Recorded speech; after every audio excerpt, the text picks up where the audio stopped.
ओम शांति 28/11/2024 महावाक्य मीठा बाबा कहते मिठे बच्चे तुमको एकमात्र बाबा ठारू ही शुणिबाकू हेबो एवं निजे शुणिबा सहित अन्य मानकू मध्य शुणाइबाकू हेबो। आज बाबा कहले मिठे बच्चे तुमको एकमात्र बाबा ठारू ही शुणिबाकू हेबो एवं निजे शुणिबा सहित अन्य मानकू मध्य शुणाइबाकू हेबो।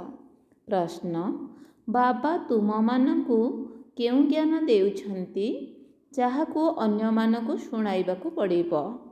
उत्तर बाबा तुम मानकू ज्ञान देउछंती जे तुमे आत्मा माने समस्ते भाई भाई अट। तुमको एकमात्र बाबांक स्मृति रे रहिबाकू हेबो। एही कथा को तुमे माने समस्तंकु शुणाओ काहेकि ना तुमको समग्र विश्वर आत्मा भाई मानकर कल्याण करिबाकू हेबो। तुमे माने ही एही सेवार निमित्त अट। ओम शांति वास्तव रे ओम शांति बोली काहेकि कुहा जाई थाए। एहा आत्मार परिचय आत्मा ही देउछि। शरीर द्वारा आत्मा ही कथबार्ता करुछि। आत्मा बिना तो शरीर किछि करि परिबो नाही। तेणु आत्मा एही भଳି निजर परिचय देउछि। मु आत्मा परम पिता परमात्माकर संतान।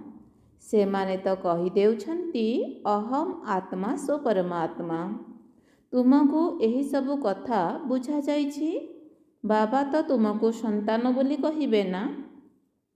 आत्मिक बाबा कहउछंती हे आत्मिक संतान माने एही कर्मेंद्रिय द्वारा तुमे माने बुझुछ। बाबा बुझाउछंती प्रथमे ज्ञान ज्ञान परे पुणी भक्ति। एपरि नुह जे प्रथमे भक्ति पछरे ज्ञान। प्रथमे ज्ञान दिन भक्ति हेउछि राति। पुनः दिन केबे आसीबो जेतेबेले भक्ति प्रति वैराग्य आसीबो। ए कथा तुम मानक बुद्धि रे रहिबा उचित। ज्ञान एवं विज्ञान दुईटी कथा अटे ना। एबे तुमे माने ज्ञानर पाठ पढ़ुछ। पुणी सत्य जुग त्रेता जुग रे तुम मानकु ज्ञानर प्रालब्ध मिलिबो। वर्तमान बाबा ज्ञान देउछंती जहार प्रारब्ध पुणी सत्य जुग रे मिलिबो। ए सबु बुझिबार कथा ना। एबे बाबा तुम मानकु ज्ञान देउछंती। तुमे माने जानिछ पुणी आमे ज्ञान ठारू ऊर्ध्व विज्ञान अर्थात निज घर शांतिधाम को जीवु। शांतिधाम को ना ज्ञान ना भक्ति कुहाजिबो ताकू विज्ञान कुहा जाउछि। तुमे ज्ञान रु ऊर्ध्व को शांतिधाम को चली जाउछ। एही सब ज्ञान को बुद्धि रे रखिबाकू हेबो। बाबा ज्ञान देउछंती केउं स्थान को जीवा निमंते भविष्यत नुआ दुनिया को जीवा पाई ज्ञान देउछंती। नुआ दुनिया को जीव किंतु प्रथमे निजर घर को निश्चिंत जीव। मुक्तिधाम को जीवाकू हेबो। आत्मा माने जेउठी निवास करंती सेठाकू तो निश्चिंत जीवे ना। एही नुआ नुआ कथा तुमे माने ही शुणुछ। आउ केही ए कथा बुझी पारिबे नाही। तुमे माने जानिछ आमे आत्मा माने आत्मिक पितांकर आत्मिक संतान अटु। आत्मिक पिला मानकर निश्चय आत्मिक पिता आवश्यक। आत्मिक पिता एवं आत्मिक संतान। आत्मिक संतान मानकर एकमात्र आत्मिक पिता अछंती। से आसी ज्ञान देउछंती। बाबा किपरि आसुछंती ताहा मध्य बुझाउछंती। बाबा कहउछंती मोते मध्य प्रकृतिर अर्थात शरीर रे प्रवेश करिबाकू पड़ुछि। एबे तुमको केवल बाबांक ठारू ही शुणिबाकू हेबो। बाबांक व्यतीत आउ काहा ठारू शुणिबार नाही। पिला माने निजे शुणी पुणी अन्य आत्मा भाई मानकू शुणाउछंती। किछि ना किछि शुणाउछंती निश्चय। निजको आत्मा भाव बाबांकू मने पकाओ काहेकि ना से ही पतित पावन अटंती। बुद्धि बाबांक पाखकू चली जाउछि। पिलामानकू बुझाइबा द्वारा बुझी जाउछंती आगरू अज्ञानी थिले। बाबा कहउछंती भक्ति मार्ग रे अज्ञानता कारण रावणर कबल को आसी कौन सब करुछंती। किपरि अपवित्र होई जाइछंती। मद पी कौन होई जाउछंती। ମଦ ଅପବିତ୍ରତାକୁ ଆହୁରି ବଢ଼ାଇ ଦେଇଥାଏ। ଏବେ ତୁମମାନଙ୍କ ବୁଦ୍ଧିରେ ଅଛି ଯେ ବେହଦ୍ର ଅବିନାଶୀ ବାବାଙ୍କ ଠାରୁ ଆମକୁ ଅବିନାଶୀ ସମ୍ପତ୍ତି ନେବାକୁ ହେବ। କଳ୍ପ କଳ୍ପ ନେଇ ଆସିଛୁ, ସେଥିପାଇଁ ଦୈବୀ ଗୁଣ ମଧ୍ୟ ନିଶ୍ଚିନ୍ତ ଧାରଣ କରିବାକୁ ହେବ। କୃଷ୍ଣଙ୍କର ଦୈବୀ ଗୁଣର କେତେ ମହିମା ରହିଛି। କୃଷ୍ଣ କେତେ ମିଠା, ବୈକୁଣ୍ଠର ମାଲିକ ଅଟନ୍ତି। ବର୍ତ୍ତମାନର ଦୁନିଆକୁ କୃଷ୍ଣଙ୍କର ରାଜଧାନୀ କୁହାଯିବ ନାହିଁ। ଡିନାୟଷ୍ଟି ଅର୍ଥାତ୍ ରାଜବଂଶ ବିଷ୍ଣୁ ଅଥବା ଲକ୍ଷ୍ମୀ ନାରାୟଣଙ୍କର କୁହାଯିବ। ଏବେ ତୁମେମାନେ ଜାଣୁଛ ବାବା ହିଁ ସତ୍ୟ ଯୁଗର ରାଜତ୍ୱ ସ୍ଥାପନା କରୁଛନ୍ତି। ଏହି ଚିତ୍ର ଆଦି ନଥିଲେ ମଧ୍ୟ ତୁମେମାନେ ଅନ୍ୟକୁ ବୁଝାଇ ପାରିବ। ବହୁତ ମନ୍ଦିର ତିଆରି ହେଉଛି। ଯାହାଙ୍କ ପାଖରେ ଜ୍ଞାନ ଅଛି ସେ ଅନ୍ୟର ମଧ୍ୟ କଲ୍ୟାଣ କରିବା ପାଇଁ, ନିଜ ସମାନ କରିବା ପାଇଁ ଦୌଡ଼ିବେ। ନିଜକୁ ଦେଖିବାକୁ ହେବ ଯେ ମୁଁ କେତେଜଣ ଆତ୍ମାଙ୍କୁ ଜ୍ଞାନ ଶୁଣାଇଛି। କାହାକୁ କାହାକୁ ତୁରନ୍ତ ଜ୍ଞାନର ତୀର ଲାଗିଯାଏ। ଭୀଷ୍ମ ପିତାମହ ଆଦି ମଧ୍ୟ କହିଛନ୍ତି ନା, ଆମକୁ କୁମାରୀମାନେ ଜ୍ଞାନ ବାଣ ମାରିଲେ। ଏମାନେ ସମସ୍ତେ ପବିତ୍ର କୁମାର କୁମାରୀ ଅର୍ଥାତ୍ ସନ୍ତାନ ଅଟନ୍ତି। ତୁମେ ସମସ୍ତେ ମୋର ସନ୍ତାନ। ତେଣୁ କହୁଛ ଯେ ଆମେ ବ୍ରହ୍ମାଙ୍କର ସନ୍ତାନ, ବ୍ରହ୍ମା କୁମାର କୁମାରୀ ଭାଇ ଭଉଣୀ ଅଟୁ। ଏହା ପବିତ୍ର ସମ୍ପର୍କ ଅଟେ। ତୁମେ ସମସ୍ତେ ପୋଷ୍ୟ ସନ୍ତାନ ଅଟ। ବାବା ହିଁ ତୁମମାନଙ୍କୁ ପୋଷ୍ୟ କରିଛନ୍ତି। ଶିବ ବାବା ପ୍ରଜାପିତା ବ୍ରହ୍ମାଙ୍କ ଦ୍ୱାରା ସନ୍ତାନମାନଙ୍କୁ ପୋଷ୍ୟ କରୁଛନ୍ତି। ବାସ୍ତବରେ ପୋଷ୍ୟ ଶବ୍ଦ ମଧ୍ୟ କୁହାଯିବ ନାହିଁ। ବାସ୍ତବରେ ତୁମେ ସମସ୍ତେ ଶିବ ବାବାଙ୍କର ହିଁ ତ ସନ୍ତାନ ଅଟ। ସମସ୍ତେ ମୋତେ ଡାକୁଛନ୍ତି ଶିବ ବାବା ଆସ, କିନ୍ତୁ କିଛି ବୁଦ୍ଧିରେ ନାହିଁ। ସମସ୍ତ ଆତ୍ମାମାନେ ଶରୀର ଧାରଣ କରି ଅଭିନୟ କରୁଛନ୍ତି। ତେଣୁ ଶିବ ବାବା ମଧ୍ୟ ନିଶ୍ଚିନ୍ତ ଶରୀର ଦ୍ୱାରା ଅଭିନୟ କରିବେ ନା।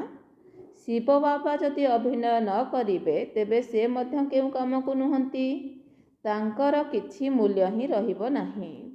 ତାଙ୍କର ମହତ୍ଵ ଏଇଥିପାଇଁ ରହିଛି ଯେହେତୁ ସେ ସାରା ଦୁନିଆର ସଦ୍ଗତି କରୁଛନ୍ତି। ସେଥିପାଇଁ ଭକ୍ତି ମାର୍ଗରେ ତାଙ୍କର ମହିମାର ଗାନ କରୁଛନ୍ତି। ସଦ୍ଗତି ହୋଇଗଲା ପରେ ଆଉ ବାବାଙ୍କୁ ମନେ ପକାଇବା ଦରକାର ନାହିଁ। ସେମାନେ କେବଳ ଗଡ଼ଫାଦର ଅର୍ଥାତ୍ ଈଶ୍ୱର ପିତା କହୁଛନ୍ତି। ତେଣୁ ଶିକ୍ଷକଙ୍କର ପରିଚୟ ମିଳିପାରୁ ନାହିଁ। କେବଳ କଥାରେ ରହିଯାଇଛି ଯେ ପରମପିତା ପରମାତ୍ମା ପବିତ୍ର କରାଇଲା ବାଲା ଅଟନ୍ତି। ସେମାନେ ସଦ୍ଗତିଦାତା ବୋଲି ମଧ୍ୟ କହୁନାହାନ୍ତି। ଗାୟନ ମଧ୍ୟ କରୁଛନ୍ତି ଯେ ସମସ୍ତଙ୍କର ସଦ୍ଗତିଦାତା ଜଣେ ଅଟନ୍ତି, କିନ୍ତୁ ବିନା ଅର୍ଥରେ କହିଦେଉଛନ୍ତି। ଏବେ ତୁମେ ଯାହା କିଛି କହୁଛ ତାହା ସବୁ ଅର୍ଥ ସହିତ। ଜାଣିଛ ଭକ୍ତି ରୂପୀ ରାତ୍ରି ଅଲଗା ଏବଂ ଜ୍ଞାନ ରୂପୀ ଦିନ ଅଲଗା ଅଟେ। ଦିନର ମଧ୍ୟ ସମୟ ଏବଂ ଭକ୍ତିର ମଧ୍ୟ ସମୟ ରହିଥାଏ। ଏହା ବେହଦ୍ର କଥା। ତୁମମାନଙ୍କୁ ବେହଦ୍ର ଜ୍ଞାନ ମିଳୁଛି। ଅଧାକଳ୍ପ ଦିନ ଏବଂ ଅଧାକଳ୍ପ ରାତି। ବାବା କହୁଛନ୍ତି ମୁଁ ରାତିକୁ ଦିନ କରିବାକୁ ଆସୁଛି। ତୁମେ ଜାଣିଛ ଅଧାକଳ୍ପ ରାବଣର ରାଜ୍ୟ ଚାଲୁଛି, ଯେଉଁଠି ଅନେକ ପ୍ରକାର ଦୁଃଖ ରହିଛି। ପୁଣି ବାବା ନୂଆ ଦୁନିଆ ସ୍ଥାପନା କରିବା ପାଇଁ ଆସିଛନ୍ତି, ଯେଉଁଠାରେ କେବଳ ସୁଖ ହିଁ ସୁଖ ମିଳିଥାଏ। ଏ କଥା ମଧ୍ୟ କହନ୍ତି ଯେ ଏହା ଦୁଃଖ ଏବଂ ସୁଖର ଖେଳ ଅଟେ। ସୁଖ ଅର୍ଥ ରାମ, ଦୁଃଖ ଅର୍ଥାତ୍ ରାବଣ। ରାବଣ ଉପରେ ବିଜୟ ପ୍ରାପ୍ତ କରୁଛ, ତେଣୁ ରାମ ରାଜ୍ୟ ଆସୁଛି। ପୁଣି ଅଧାକଳ୍ପ ପରେ ରାବଣ ରାମ ରାଜ୍ୟ ଉପରେ ବିଜୟ ପ୍ରାପ୍ତ କରି ନିଜର ରାଜ୍ୟ କରିଥାଏ। ତୁମେମାନେ ଏବେ ମାୟା ଉପରେ ବିଜୟ ପ୍ରାପ୍ତ କରୁଛ। ପ୍ରତି ଅକ୍ଷର ତୁମେମାନେ ଅର୍ଥ ସହିତ କହୁଛ। ଏହା ହେଲା ତୁମର ଈଶ୍ୱରୀୟ ଭାଷା, ଯାହାକୁ କେହି ବି ବୁଝିପାରିବେ ନାହିଁ। ଈଶ୍ୱର କିପରି କଥା ହେଉଛନ୍ତି ତୁମେମାନେ ଜାଣିଛ ଏହି ଈଶ୍ୱର ପିତାଙ୍କର ଭାଷା, କାହିଁକି ନା ଈଶ୍ୱର ପିତା ହିଁ ଜ୍ଞାନର ସାଗର ଅଟନ୍ତି। ଗାୟନ ମଧ୍ୟ କରାଯାଏ, ସିଏ ଜ୍ଞାନର ସାଗର, ନଲେଜଫୁଲ୍ ଅଟନ୍ତି। ତେଣୁ ନିଶ୍ଚିନ୍ତ କାହାକୁ ଜ୍ଞାନ ତ ଦେବେ ନା। ଏବେ ତୁମେମାନେ ଜାଣୁଛ ବାବା କିପରି ଜ୍ଞାନ ଦେଉଛନ୍ତି। ନିଜର ପରିଚୟ ଦେବା ସହିତ ସୃଷ୍ଟିଚକ୍ରର ଜ୍ଞାନ ମଧ୍ୟ ଦେଉଛନ୍ତି, ଯେଉଁ ଜ୍ଞାନ ଦ୍ୱାରା ଆମେ ଚକ୍ରବର୍ତ୍ତୀ ରାଜା ହେଉଛୁ। ସ୍ୱଦର୍ଶନ ଚକ୍ର ଅଟେ ନା। ଯୋଗ ବଳ ଦ୍ୱାରା ଆମର ପାପ କଟି ଯାଉଛି। ଏହା ତୁମମାନଙ୍କର ଯୋଗ ବଳ ଅହିଂସକ ଚକ୍ର ଅଟେ। ମୁଣ୍ଡ କାଟିବାର ଚକ୍ରକୁ ହିଂସକ ଚକ୍ର କୁହାଯାଏ। ହିଂସକ ଚକ୍ର ଅଟେ। ଅଜ୍ଞାନୀ ମନୁଷ୍ୟ ଜଣେ ଅନ୍ୟ ଜଣଙ୍କର ମୁଣ୍ଡ କାଟିଥାନ୍ତି। ତୁମେମାନେ ଏହି ସ୍ୱଦର୍ଶନ ଚକ୍ରକୁ ଜାଣିବା ଦ୍ୱାରା ରାଜତ୍ୱ ପାଉଛ।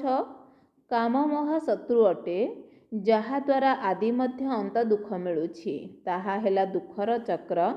ତୁମମାନଙ୍କୁ ବାବା ଏହି ଚକ୍ରର ଜ୍ଞାନ ବୁଝାଉଛନ୍ତି, ସ୍ୱଦର୍ଶନ ଚକ୍ରଧାରୀ କରିଦେଉଛନ୍ତି। ଶାସ୍ତ୍ରରେ ତ କେତେ କଥା ଲେଖିଦେଇଛନ୍ତି, ତୁମମାନଙ୍କୁ ଏବେ ସେସବୁ ଭୁଲିବାକୁ ପଡ଼ୁଛି। ଏବେ କେବଳ ଏକମାତ୍ର ବାବାଙ୍କୁ ମନେ ପକାଇବାକୁ ହେବ, କାହିଁକି ନା ବାବାଙ୍କ ଠାରୁ ହିଁ ସ୍ୱର୍ଗର ସମ୍ପତ୍ତି ନେବାକୁ ହେବ। ଯୋଗବଳ ଦ୍ୱାରା ନେବାକୁ ହେବ। କେତେ ସହଜ। ବେହଦ୍ର ବାବା ନୂଆ ଦୁନିଆ ସ୍ଥାପନା କରୁଛନ୍ତି, ତେଣୁ ସମ୍ପତ୍ତି ନେବା ପାଇଁ ହିଁ ଯୋଗ କରୁଛୁ। ଏହା ହେଉଛି ମନ୍ମନା ଭବ, ମଧ୍ୟାଞ୍ଜି ଭବ। ବାବା ଏବଂ ବାବାଙ୍କ ସମ୍ପତ୍ତିକୁ ସ୍ମରଣ କରି ପିଲାମାନଙ୍କର ଖୁସିର ପାରଦ ଚଢ଼ି ରହିବା ଉଚିତ। ଆମେ ବେହଦ୍ ବାବାଙ୍କର ସନ୍ତାନ ଅଟୁ। ବାବା ସ୍ୱର୍ଗର ସ୍ଥାପନା କରୁଛନ୍ତି। ଆମେ ସ୍ୱର୍ଗର ମାଲିକ ଥିଲୁ, ପୁଣି ନିଶ୍ଚିନ୍ତ ହେବୁ। ପୁଣି ତୁମେମାନେ ହିଁ ନର୍କବାସୀ ହୋଇଛ। ଶତୁପ୍ରଧାନ ଥିଲ, ଏବେ ତମ ପ୍ରଧାନ ହୋଇଯାଇଛ। ଭକ୍ତି ମାର୍ଗରେ ମଧ୍ୟ ଆମେ ହିଁ ଆସିଥିଲୁ। ଆମେ ଅଲରାଉଣ୍ଡ ଚକ୍ର ଲଗାଉଛୁ। ଆମେ ଭାରତବାସୀ ହିଁ ସୂର୍ଯ୍ୟବଂଶୀ ଥିଲୁ, ପୁଣି ଚନ୍ଦ୍ରବଂଶୀ ବୈଶ୍ୟବଂଶୀ ହୋଇ ତଳକୁ ଖସି ଆସିଛୁ। ଆମେ ଭାରତବାସୀ ଦେବୀ ଦେବତା ଥିଲୁ, ପୁଣି ଆମେ ହିଁ ତଳକୁ ଖସିଛୁ। ତୁମେମାନେ ଏବେ ସବୁ କଥା ଜାଣୁଛ। ବାମ ମାର୍ଗରେ ଯାଇ କେତେ ଛି ଛି ପତିତ ହୋଇଯାଇଛ। ମନ୍ଦିରରେ ମଧ୍ୟ ଏପରି ଛି ଛି ବିକାରୀ ଚିତ୍ର ତିଆରି କରାଯାଇଛି। ପୂର୍ବରୁ ଘଡ଼ିରେ ମଧ୍ୟ ଏପରି ଚିତ୍ର କରୁଥିଲେ। ଏବେ ଜାଣୁଛ ଆମେ କେତେ ଗୁଲଗୁଲ ଅର୍ଥାତ୍ ଫୁଲ ସଦୃଶ୍ୟ ଥିଲୁ, ପୁଣି ଆମେ ହିଁ ପୁନର୍ଜନ୍ମ ନେଇ ନେଇ କେତେ ଛି ଛି ହୋଇଯାଇଛୁ। ଏମାନେ ଯେତେବେଳେ ସତ୍ୟଯୁଗର ମାଲିକ ଥିଲେ, ସେତେବେଳେ ଦୈବୀ ଗୁଣଧାରୀ ମନୁଷ୍ୟ ଥିଲେ, ଏବେ ଆସୁରୀ ଗୁଣଧାରୀ ହୋଇଯାଇଛନ୍ତି। ନଚେତ୍ ରୂପର ତ କୌଣସି ଫରକ ନାହିଁ। ବାସ୍ତବରେ କୌଣସି ଲାଞ୍ଜ ଅଥବା ଶୁଣ୍ଢଧାରୀ ମନୁଷ୍ୟ ନଥାନ୍ତି। ଏହା କେବଳ ଦେବତାମାନଙ୍କର ଚିହ୍ନ ଅଟେ। ବାକି ସ୍ୱର୍ଗ ତ ପ୍ରାୟ ଲୋପ ହୋଇଯାଇଛି। କେବଳ ଏହି ଚିତ୍ର ସବୁ ସ୍ମାରକୀ ରୂପରେ ଅଛି। ଚନ୍ଦ୍ରବଂଶୀଙ୍କର ମଧ୍ୟ ଚିହ୍ନ ରହିଛି। ଏବେ ତୁମେମାନେ ମାୟା ଉପରେ ବିଜୟ ପ୍ରାପ୍ତ କରିବା ପାଇଁ ଯୁଦ୍ଧ କରୁଛ। ଯୁଦ୍ଧ କରି କରି ଯେଉଁମାନେ ଫେଲ୍ ହୋଇଯାଉଥିବାରୁ ଏହାର ଚିହ୍ନ ସ୍ୱରୂପ ତୀର ଓ ଧନୁ ଦେଇଛନ୍ତି। କିନ୍ତୁ ବାସ୍ତବରେ ଭାରତବାସୀ ଦେବୀ ଦେବତା କୁଳର ଅଟନ୍ତି। ନଚେତ୍ ସେମାନେ କେଉଁ କୁଳର ବୋଲି ଗଣାଯିବେ। କିନ୍ତୁ ଭାରତବାସୀ ନିଜର କୁଳ ବିଷୟରେ ଜାଣିନାହାନ୍ତି, ତେଣୁ ନିଜକୁ ହିନ୍ଦୁ ବୋଲି କହିଦେଉଛନ୍ତି। ବାସ୍ତବରେ ତୁମର କୁଳ ହିଁ ଗୋଟିଏ। ଭାରତରେ ସମସ୍ତେ ଦେବତା କୁଳର ଅଟନ୍ତି, ଯାହାକି ବେହଦ୍ର ବାବା ହିଁ ସ୍ଥାପନ କରୁଛନ୍ତି। ଭାରତର ଶାସ୍ତ୍ର ମଧ୍ୟ ଗୋଟିଏ। ବର୍ତ୍ତମାନ ଡିଟି ଡିନାଷ୍ଟି ଅର୍ଥାତ୍ ଦୈବୀ ରାଜତ୍ୱର ସ୍ଥାପନା ହେଉଛି। ସେଥିରୁ ପୁଣି ଭିନ୍ନ ଭିନ୍ନ ଧର୍ମର ଶାଖା ବାହାରିବ। ବାବା ଦେବୀ ଦେବତା ଧର୍ମର ସ୍ଥାପନା କରୁଛନ୍ତି।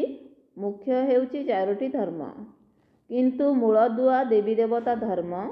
ସମସ୍ତ ଆତ୍ମା ମୁକ୍ତିଧାମର ନିବାସୀ ଅଟନ୍ତି। ତୁମେମାନେ ପୁଣି ଦେବତାଙ୍କର ଶାଖାକୁ ଚାଲିଯିବ। ଭାରତର ଦେବୀ ଦେବତା ଧର୍ମର ସଂଖ୍ୟା ସୀମିତ ଅର୍ଥାତ୍ 33 କୋଟି, କିନ୍ତୁ ଅନ୍ୟ କୌଣସି ଧର୍ମର ସଂଖ୍ୟା ସୀମାବଦ୍ଧ ନଥାଏ। ପୁଣି ସେଥିରୁ ଅନ୍ୟ ଧର୍ମ ଡ୍ରାମାର ଯୋଜନା ଅନୁସାରେ ସ୍ଥାପନ ହୋଇଛି। ଭାରତର ଅସଲ ଧର୍ମ ହେଉଛି ଦୈବୀ ଧର୍ମ, ଯାହାର ସ୍ଥାପନାକର୍ତ୍ତା ମଧ୍ୟ ବାବା ଅଟନ୍ତି। ପୁଣି ନୂଆ ନୂଆ ପତ୍ର ବାହାରୁଛି। ଏହା ହେଉଛି ଈଶ୍ୱରୀୟ ବୃକ୍ଷ। ବାବା କହୁଛନ୍ତି, ମୁଁ ଏହି ସୃଷ୍ଟିର ବୀଜ ଅଟେ। ଏହା ହେଉଛି ମୂଳଦୁଆ, ପୁଣି ସେଥିରୁ ଶାଖା ପ୍ରଶାଖା ବାହାରୁଛି। ମୁଖ୍ୟ କଥା ହେଉଛି ଆମେ ସବୁ ଆତ୍ମାମାନେ ଭାଇ ଭାଇ ଅଟୁ। ସବୁ ଆତ୍ମାମାନଙ୍କର ପିତା କେବଳ ଜଣେ। ସମସ୍ତେ ତାଙ୍କୁ ହିଁ ମନେ ପକାଉଛନ୍ତି। ଏବେ ବାବା କହୁଛନ୍ତି, ତୁମେମାନେ ଏହି ଆଖି ଦ୍ୱାରା ଯାହା କିଛି ଦେଖୁଛ, ସବୁ କିଛି ଭୁଲିବାକୁ ହେବ। ଏହା ବେହଦ୍ର ବୈରାଗ୍ୟ। ସଂସାରରେ ହଦ୍ର ଅର୍ଥାତ୍ ବିନାଶୀ ବୈରାଗ୍ୟ କରୁଛନ୍ତି। କେବଳ ଘରଦ୍ୱାରର ବୈରାଗ୍ୟ କରିଥାନ୍ତି। ତୁମର ତ ସମଗ୍ର ପୁରୁଣା ଦୁନିଆ ପ୍ରତି ବୈରାଗ୍ୟ ଆସୁଛି। ଭକ୍ତି ପରେ ପୁରୁଣା ଦୁନିଆର ବୈରାଗ୍ୟ, ପୁଣି ଆମେ ନୂଆ ଦୁନିଆକୁ ଯିବା ଭାୟା ଶାନ୍ତିଧାମ। ବାବା ମଧ୍ୟ କହୁଛନ୍ତି ଏହି ପୁରୁଣା ଦୁନିଆ ଭସ୍ମ ହେବ। ଏହି ପୁରୁଣା ଦୁନିଆରେ ଏବେ ମନ ଲଗାଇବା ଉଚିତ ନୁହେଁ। ତୁମକୁ ଯୋଗ୍ୟ ହେବା ପର୍ଯ୍ୟନ୍ତ ଏହିଠାରେ ହିଁ ରହିବାକୁ ହେବ। ନିଜର ହିସାବ କିତାବ ଚୁକ୍ତ କରିବାକୁ ହେବ। ତୁମେମାନେ ଅଧାକଳ୍ପ ପାଇଁ ସୁଖ ଜମା କରୁଛ, ଯାହାର ନାମ ଶାନ୍ତିଧାମ, ସୁଖଧାମ। ପ୍ରଥମେ ସୁଖ ପରେ ଦୁଃଖ ହେଉଛି। ବାବା ବୁଝାଉଛନ୍ତି, ଯେଉଁ ନୂଆ ନୂଆ ଆତ୍ମାମାନେ ଉପରୁ ଆସୁଛନ୍ତି, ଯେପରି କୃଷ୍ଣଙ୍କର ଆତ୍ମା ଆସିଲେ ତାଙ୍କୁ ପ୍ରଥମେ ଦୁଃଖ ମିଳେ ନାହିଁ। ଏହି ଖେଳ ହିଁ ହେଉଛି ପ୍ରଥମେ ସୁଖ ପରେ ଦୁଃଖର। ଯେଉଁମାନେ ନୂଆ ନୂଆ ଆସୁଛନ୍ତି ସେମାନେ ହେଲେ ସତୋପ୍ରଧାନ। ଯେପରି ତୁମର ସୁଖର ପରିମାଣ ଅଧିକ, ସେହିପରି ଅନ୍ୟ ସମସ୍ତଙ୍କର ଦୁଃଖର ପରିଣାମ ମଧ୍ୟ ଅଧିକ। ଏସବୁ ବୁଦ୍ଧି ଦ୍ୱାରା ବୁଝିବାକୁ ହୁଏ। ବାବା ଆତ୍ମାମାନଙ୍କୁ ବସି ବୁଝାଉଛନ୍ତି, ସେମାନେ ପୁଣି ଅନ୍ୟ ଆତ୍ମାମାନଙ୍କୁ ବୁଝାଉଛନ୍ତି। ବାବା କହୁଛନ୍ତି, ମୁଁ ଏହି ଶରୀର ଧାରଣ କରିଛି। ବହୁ ଜନ୍ମର ଅନ୍ତିମ ସମୟରେ ଅର୍ଥାତ୍ ତମ ପ୍ରଧାନ ଶରୀରରେ ପ୍ରବେଶ କରୁଛି। ପୁଣି ତାଙ୍କୁ ହିଁ ପ୍ରଥମ ନମ୍ବରରେ ଯିବାକୁ ହେବ। ଫାଷ୍ଟ ଓ ଲାଷ୍ଟ, ଲାଷ୍ଟ ଓ ଫାଷ୍ଟ। ଅର୍ଥାତ୍ ପ୍ରଥମ ନମ୍ବର ଆତ୍ମା ଶେଷକୁ ଓ ସେହି ଶେଷ ଆତ୍ମା ପ୍ରଥମକୁ ଆସୁଛନ୍ତି। ଏ କଥା ମଧ୍ୟ ବୁଝାଇବାକୁ ପଡ଼ୁଛି। ପ୍ରଥମ ନମ୍ବରରେ ବ୍ରହ୍ମା, ପୁଣି କିଏ? ମମା। ତାଙ୍କର ପାଠ ରହିବା ଉଚିତ। ସେ ବହୁତଙ୍କୁ ଶିକ୍ଷା ଦେଉଛନ୍ତି। ପୁଣି ତୁମମାନଙ୍କ ଭିତରେ ମଧ୍ୟ କ୍ରମାନୁସାରେ ଅଛନ୍ତି, ଯିଏ ବହୁତଙ୍କୁ ଶିକ୍ଷା ଦିଅନ୍ତି ଓ ପଢ଼ାନ୍ତି। ଏପରି ମଧ୍ୟ ବହୁତ ଅଛନ୍ତି ଯେଉଁମାନେ ଚେଷ୍ଟା କରି ପାଠ ପଢ଼ାଉଥିବା ଶିକ୍ଷକଙ୍କ ଠାରୁ ମଧ୍ୟ ଆଗକୁ ଚାଲି ଯାଇଥାନ୍ତି। ବହୁତ ସେଣ୍ଟରରେ ଏପରି ରହିଛନ୍ତି ଯିଏକି ପଢ଼ାଉଥିବା ନିମିତ୍ତ ଶିକ୍ଷିକାଙ୍କ ଠାରୁ ମଧ୍ୟ ଉଚ୍ଚକୁ ଚାଲି ଯାଉଛନ୍ତି। ଜଣେ ଜଣେ ଏହିଭଳି ଅଛନ୍ତି। ସମସ୍ତଙ୍କ ଚଳନୀରୁ ଜଣାପଡ଼ିଯାଏ ନା। କାହାକୁ କାହାକୁ ତ ମାୟା ଏପରି ନାକକୁ ଧରି ନେଉଛି ଯେ ଏକଦମ ଖଲାସ କରିଦେଉଛି। ବିକାରଗ୍ରସ୍ତ ହୋଇଯାଉଛନ୍ତି। ଆଗକୁ ଗଲେ ତୁମେ ଅନେକଙ୍କର କଥା ଶୁଣିବ। ଆଶ୍ଚର୍ଯ୍ୟ ହେବ, ଇଏ ତ ଆମକୁ ଜ୍ଞାନ ଦେଉଥିଲେ, ପୁଣି ଇଏ କିପରି ଚାଲିଗଲେ? ଆମକୁ କହୁଥିଲେ ପବିତ୍ର ହୁଅ ଏବଂ ନିଜେ ଛି ଛି ପତିତ ହୋଇଗଲେ। ବୁଝିବେ ତ ନିଶ୍ଚିନ୍ତ ପାରିବେ ଯେ ବହୁତ ଛି ଛି ହୋଇଯାଇଛନ୍ତି। ବାବା କହୁଛନ୍ତି, ବଡ଼ ବଡ଼ ଭଲ ଭଲ ମହାରଥୀମାନଙ୍କୁ ମଧ୍ୟ ମାୟା ଜୋରରେ ହଇରାଣ କରିବ। ଯେପରି ତୁମେମାନେ ମାୟାକୁ ହରାଇ ବିଜୟୀ ହେଉଛ, ମାୟା ମଧ୍ୟ ଏହିପରି କରିବ। ବାବା କେତେ ଭଲ ଭଲ ଫାଷ୍ଟ କ୍ଲାସ୍ ରମଣୀଙ୍କ ନାମ ମଧ୍ୟ ରଖିଥିଲେ। କିନ୍ତୁ ଅହୋ ମମ ମାୟା ଆଶ୍ଚର୍ଯ୍ୟବତ୍ ଶୁଣନ୍ତି, କଥନ୍ତି, ପୁଣି ଭାଗନ୍ତି, ଗିରନ୍ତି ହୋଇଯାଉଛନ୍ତି। ମାୟା କେତେ ଜବରଦସ୍ତ ଅଟେ। ସେଥିପାଇଁ ପିଲାମାନଙ୍କୁ ବହୁତ ଖବରଦାର ହୋଇ ରହିବାକୁ ହେବ। ଏହା ଯୁଦ୍ଧଭୂମି ଅଟେ ନା। ମାୟା ସହିତ ତୁମର କେତେ ବଡ଼ ଯୁଦ୍ଧ ହେଉଛି। ଆଚ୍ଛା, ମିଠା ମିଠା ଶିକିଲଧେ ସନ୍ତାନମାନଙ୍କ ପ୍ରତି ମାତା ପିତା ବାପ ଦାଦାଙ୍କର ମଧୁର ସ୍ନେହ ସମ୍ପନ୍ନ ଶୁଭେଚ୍ଛା ଏବଂ ସୁପ୍ରଭାତ। ଆତ୍ମିକ ପିତାଙ୍କର ଆତ୍ମିକ ସନ୍ତାନମାନଙ୍କୁ ନମସ୍ତେ। ଧାରଣା ପାଇଁ ମୁଖ୍ୟ ସାରାଂଶ ପଏଣ୍ଟ ନମ୍ବର 1। ଏହିଠାରେ ହିଁ ସବୁ ହିସାବ କିତାବକୁ ଚୁକ୍ତ କରି ଅଧାକଳ୍ପ ପାଇଁ ସୁଖ ଜମା କରିବାକୁ ହେବ। ଏହି ପୁରୁଣା ଦୁନିଆ ସହିତ ବର୍ତ୍ତମାନ ଆଉ ମନ ଲଗାଇବା ଉଚିତ ନୁହେଁ। ଏହି ଆଖି ଦ୍ୱାରା ଯାହା କିଛି ଦେଖାଯାଉଛି ସେଗୁଡ଼ିକୁ ଭୁଲିଯିବାକୁ ହେବ। ଦ୍ୱିତୀୟ ପଏଣ୍ଟ, ମାୟା ବହୁତ ଶକ୍ତିଶାଳୀ, ତେଣୁ ତାଠାରୁ ସାବଧାନ ହୋଇ ରହିବାକୁ ହେବ। ପାଠ ପଢ଼ାରେ ଦ୍ରୁତ ଗତିରେ ଆଗକୁ ଯିବାକୁ ହେବ। ଏକମାତ୍ର ବାବାଙ୍କ ଠାରୁ ହିଁ ଶୁଣିବାକୁ ହେବ ଏବଂ ତାଙ୍କଠାରୁ ଶୁଣିଥିବା ଜ୍ଞାନ ଅନ୍ୟମାନଙ୍କୁ ଶୁଣାଇବାକୁ ହେବ। ଆଜିର ବରଦାନ ହେଲା, ବେହଦ୍ର ଦୃଷ୍ଟି, ବୃତ୍ତି ଏବଂ ସ୍ଥିତି ଦ୍ୱାରା ସମସ୍ତଙ୍କର ପ୍ରିୟ ହେଉଥିବା ଡବଲ ଲାଇଟ୍ ଫରିସ୍ତା ହୁଅ। ଆଜିର ବରଦାନ, ବେହଦ୍ର ଦୃଷ୍ଟି, ବୃତ୍ତି ଏବଂ ସ୍ଥିତି ଦ୍ୱାରା ସମସ୍ତଙ୍କର ପ୍ରିୟ ହେଉଥିବା ଡବଲ ଲାଇଟ୍ ଫରିସ୍ତା ହୁଅ। ବିସ୍ତାର, ଫରିସ୍ତାମାନେ ସମସ୍ତଙ୍କର ପ୍ରିୟ ଅଟନ୍ତି। କାହିଁକି ନା ଫରିସ୍ତା ସମସ୍ତଙ୍କର ଅଟେ, ଜଣେ ଦୁଇ ଜଣଙ୍କର ନୁହେଁ। ବେହଦ୍ର ଦୃଷ୍ଟି, ବୃତ୍ତି ଏବଂ ସ୍ଥିତିବାଲା ଫରିସ୍ତା ସମସ୍ତଙ୍କ ପାଇଁ ପରମାତ୍ମାଙ୍କର ସନ୍ଦେଶବାହକ ହୋଇଥାଏ। ଫରିସ୍ତା ଅର୍ଥାତ୍ ଡବଲ ଲାଇଟ୍। ସମସ୍ତଙ୍କର ରିସ୍ତା ଅର୍ଥାତ୍ ସମ୍ବନ୍ଧ ଏକମାତ୍ର ବାବାଙ୍କ ସହିତ ଯୋଡ଼ିବା ବାଲା। देह एवं देहर संबंध ठारू स्वतंत्र निजकू एवं समस्तंकु निजर चालीचलन एवं चेहरा द्वारा बाबा समान करिला वाला समस्तंकर कल्याणकारी अटे। एही भली फरिश्ता ही समस्तंकर प्रिय अटे। आजिर स्लोगान जेतेबेले तुम मानकर चेहरा द्वारा बाबांकर चरित्र देखाजिब सेतेबेले जाई समाप्ति हेबो।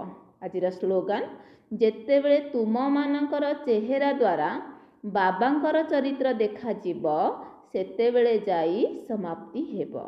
अच्छा, ओम शांति।